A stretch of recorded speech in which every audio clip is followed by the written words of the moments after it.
Um, so this is work primarily done by my postdoc, Shirar Ahmadi, and my PhD student, Matt Griffin.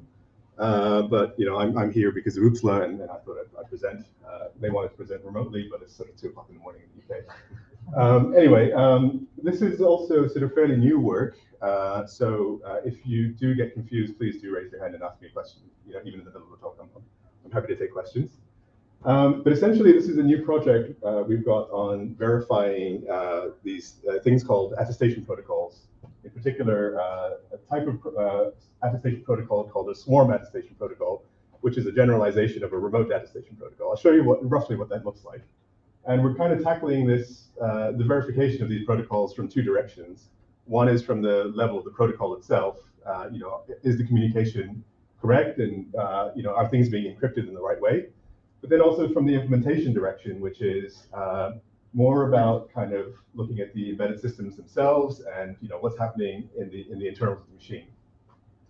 And yeah, so this talk is kind of going in the implementation side. So we're kind of looking at it from the bottom up, and we're looking at sort of various types of devices and trying to sort of understand how and when these memory access violations occur. Okay, so the gist of it is that there are these security critical applications floating around. In particular, the one we're interested in is swarm attestation protocols, and they rely on these memory isolation properties. So these mechanisms, sorry, and they typically want to protect the integrity of some critical data, such as keys or program instructions and so forth. So here's what remote attestation looks like. And so swarm attestation is basically a generalization of this to allow multiple provers. And what they want to do is scale up to sort of millions of provers even. But the sort of basics is that you have a remote attestation protocol, which sort of involves a verifier, which is a trusted device, and then this sort of untrusted device that's out there in the network, which is called a prover. And the attestation protocol itself, I mean, it looks simple here, but there's a lot more involved. This is sort of a very, very abstract view of it. It's a challenge response technique, and it allows this sort of verifier to somehow remotely identify sort of any compromised software that might exist on the prover side. So it could get potentially infected by malware or so forth and so forth, that kind of thing. And so so what happens is in this protocol, the way it runs is for each round you might sort of send across an attestation request. And then the provers will somehow perform some kind of integrity check of its memory, and then send a report back to. So it'll create some kind of digest of the memory and send a report back to the prover. And of course, these things may or may not be encrypted, or you might sort of the messages might have several mechanisms to make sure that you don't have sort of man-in-the-middle attacks and so forth. And then the verifier is going to sort of unpack the report and make sure it's come from the right device, et cetera, and then it's going to check the report and make sure it's sort of consistent with what it thinks the prover's healthy states are, right? So if there's been any kind of attack on the prover, then we kind of want to make sure that we catch it at the level of the verifier, okay? So that's the protocol. That's the protocol. What we're interested in is making sure that we can rely on the memory isolation mechanisms themselves. And if we can't, then what's the right way to verify that there's been some kind of violation? Okay, that's kind of what we're interested in. Yeah. Okay. So that's the idea. Okay. So I want to sort of talk through a couple examples of some very simple mechanisms that are used in the literature to guarantee this these isolation mechanisms. So the first one's called a secure microvisor. So the secure microvisor is relatively straightforward. It's actually been verified correct. And what you have is, so these are sort of embedded devices, very small devices. And you've kind of got a flat bit of memory typically, right? So you've kind of got some MMIO, some memory, what's MMIO stand for? Memory mapped IO information, some registers over here. And then you've got sort of a flat bit of memory that sort of stores application memory and data memory and so forth, and the instructions and so forth.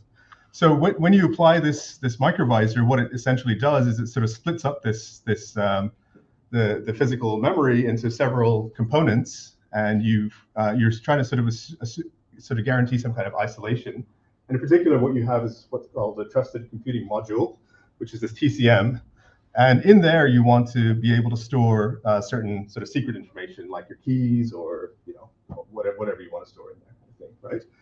The application sort of lives up here, and then you want to put some kind of requirements on what is and isn't allowed, when you can access things in the TCM and so forth.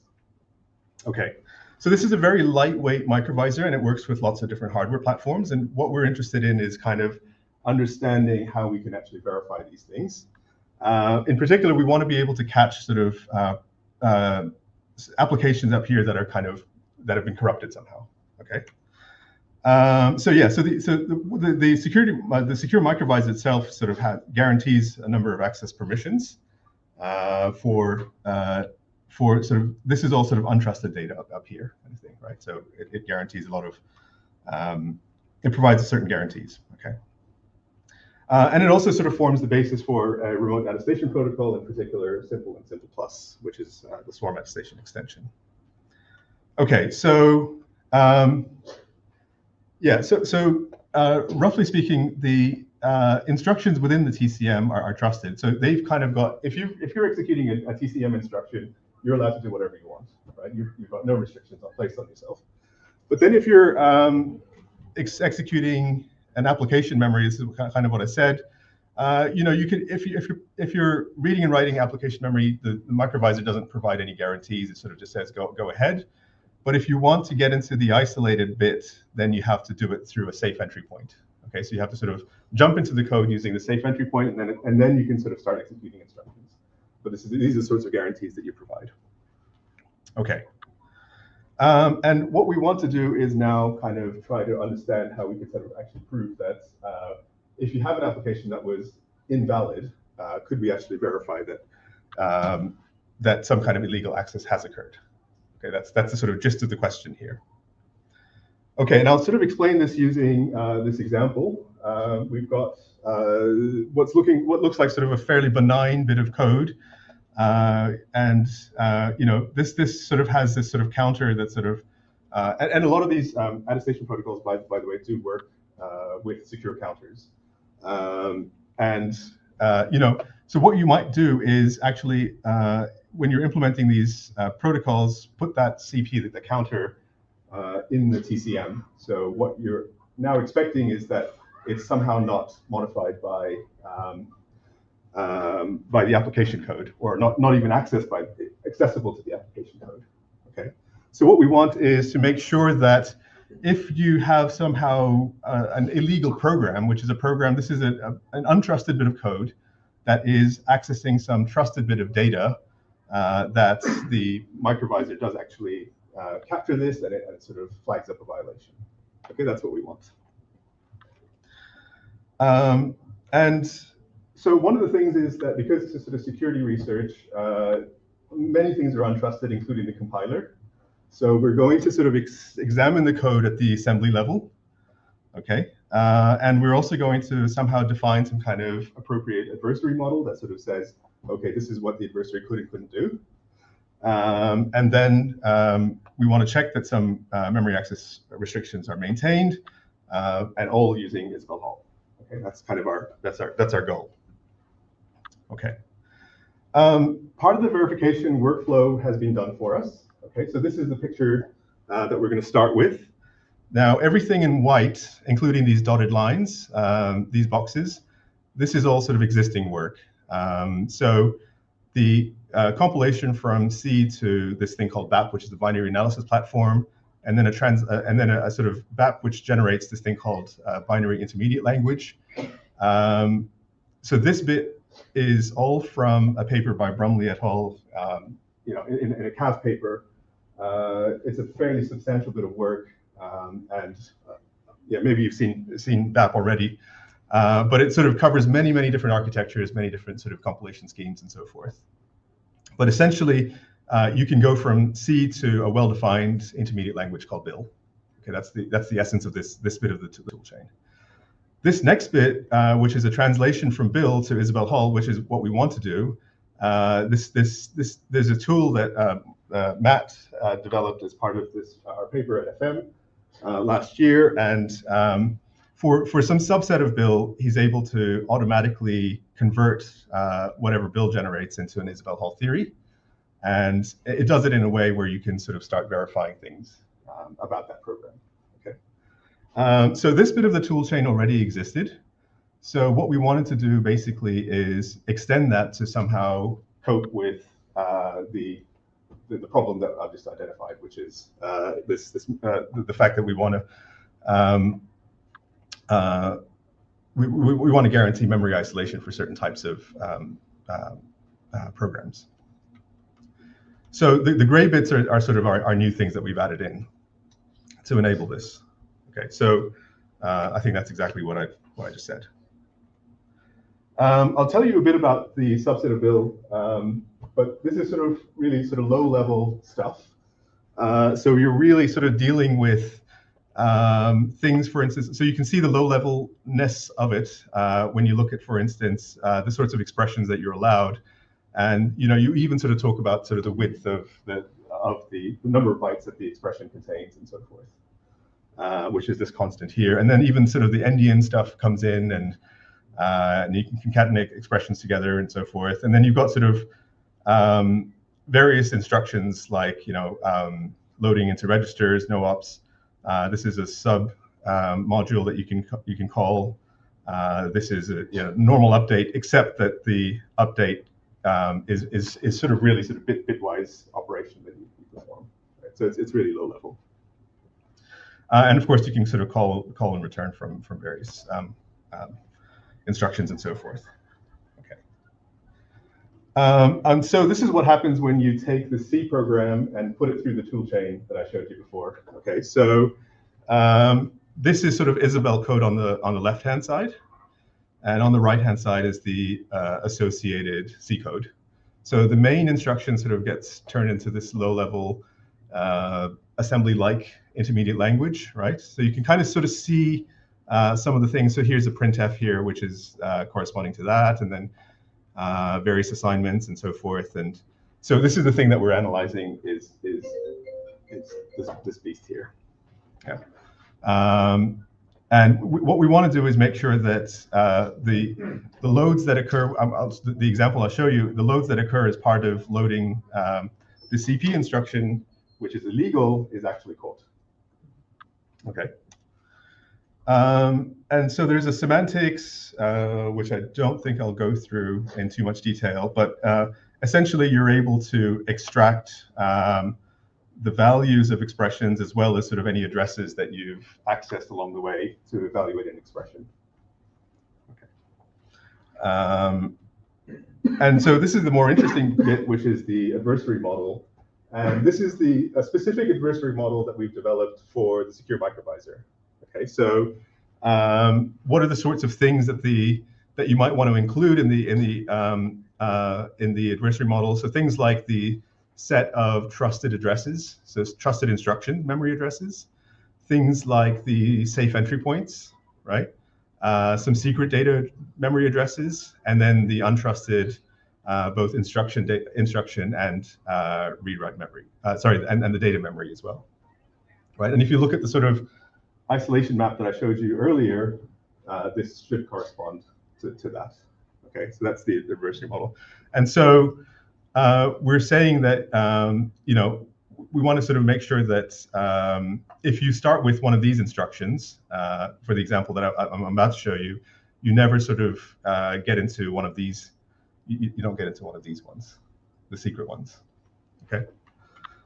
Okay, so the way that works is by introducing what we call these conformance predicates. And we want these conformance predicates basically ensure that the memory accesses are somehow consistent with what the microvisor is allowing. Okay. And then for each conformance predicate, we're going to sort of develop some kind of, it's almost like a litmus test, but some kind of test example that will show that when the conformance predicate is violated. Okay, so this is what we want to show. I think it's easier when we look at the actual example The example looks a bit like this. So this is the definition of what it means to be conformant. Okay.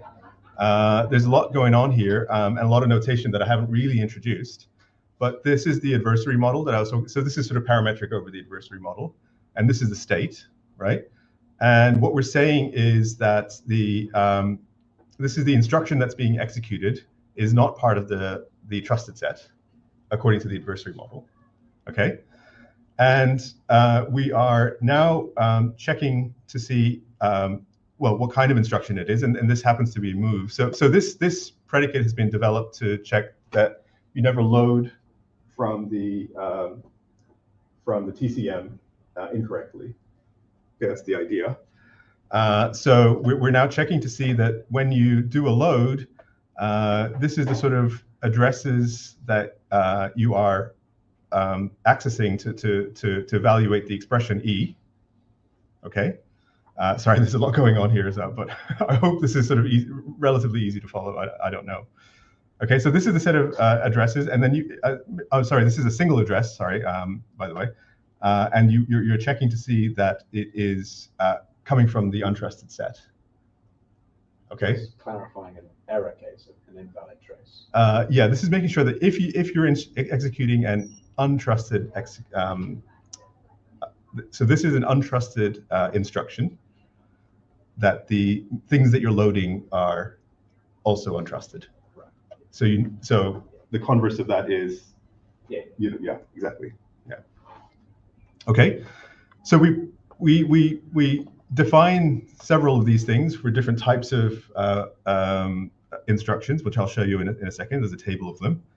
And then we kind of look at each one of these in turn and make sure that there is no violation of the conformance predicate. Typically, you can kind of speed things up by just sort of looking at it and saying, oh, okay, what kind of instruction is that? And here, this is line 508, in which happens to be some kind of load corresponding to the axis of CP. Yeah. And then you sort of prove the lemma that you want to prove, which is that if you execute that program, you're at line 508, which is here, right? That's where the PC is. You don't have this thing. Okay, so this, remember I said the CP was secret and it should stay secret. So we want to show that it that we don't, yeah, the conformance predicate is actually violated. Okay, because if it wasn't violated, then you're safe. So you're doing a proof by contradiction. Yeah. Is that clear? I'm explaining all of this for the first time, so I'm happy to sort of take questions. I'm glad David's asking questions. So presumably this is still protecting against the ability to manufacture the CP value by adding a bunch of different numbers together, for example. What do you mean by manufacture? Well, I mean, pulling it out of thin air by just literally creating a pointer by adding a bunch of numbers together to get CP. If I okay, right, yeah. Presumably it will counter. It'll counter that as well. Yeah. Because the only way you should be able to get into the trusted bit is through the secure entry point. Yeah. And this is randomly accessing from outside of the entry point into the yeah. So things like side channels and things, they're accounted for here. Yeah, exactly. Okay, but then we have a number of these lemmas for conformance predicates for different types of instructions, and then a number of test examples that show. I mean, you can sort of look through our Isabelle if you wanted to.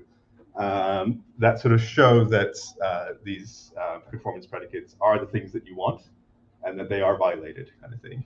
When you have it, these are all broken programs, right? and we show that they are indeed broken, if that makes sense.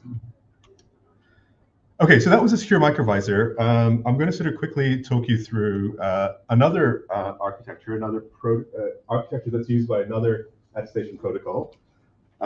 This is a thing called TrustLite, and it is, again, for embedded devices. And this one has sort of scope for more mistakes because what us as a user is expected to do is fill in this sort of table here, for any protocol that you want to run. Okay, and you have these things called trustlets, which are sort of semi-trusted, but then you sort of define exactly what you are and aren't allowed to access and how you're allowed to access using a separate table. And the TrustLite architecture allows you to basically define these tables as you go along. They're called sort of memory protection units. And so we looked at the architecture for this protocol called SEDA, and this is how they've defined it. And these are the trustlets that they've defined for attesting and clearing and doing and so forth. And things you might want to say is that for the join and attest trustlets, you only have read access and so forth. Like I won't go through the details of all of this kind of thing, but yeah, that's kind of the general gist of it. But you can play the same game again. So you can kind of define another adversary model for the different trustlets, and then you've got sort of different entry points into the trustlets. These Ks and Qs are kind of important for various things, which I won't go into the details of. And then you've got sort of the untrusted memory addresses and data addresses up here. And then the sort of trusted bits down here and so forth. Okay, but you can kind of, it's a more complicated adversary model, but you can play the same game essentially is what I'm trying to say. Okay, and then you can also go through the same, apply the same tool chain. You can sort of define the same conformance predicates, similar conformance predicates, and then prove access violations again. Okay. And one of the things we found was that when we did the modeling, there were some bits of the TrustLite architecture that were a little bit unclear. So for trustlet, whether you're allowed to sort of call another trustlet, if you're inside a trustlet, whether you're sort of, this is a direct call, and this is sort of a jump or a branch or dependencies, what's allowed and what's not allowed. Between trustlets was not so clear, and it was also not so clear whether that was important or not. But it's one of the things that we did notice when we performed the analysis. Yeah, and it's basically the control flow predicates. So basically, what we have done is defined what conformance would look like if that was important for you. We have defined these conformance predicates about the control flow, and a number of examples that would show you if you wanted to sort of make sure that these violations were bad, then we've got sort of examples that sort of show you that the conformance predicates are the right ones, kind of thing, if that makes sense. Yeah. So I mean, here's an example. So in this one, I think you're in one trustlet, and you're kind of calling another trustlet. And yeah,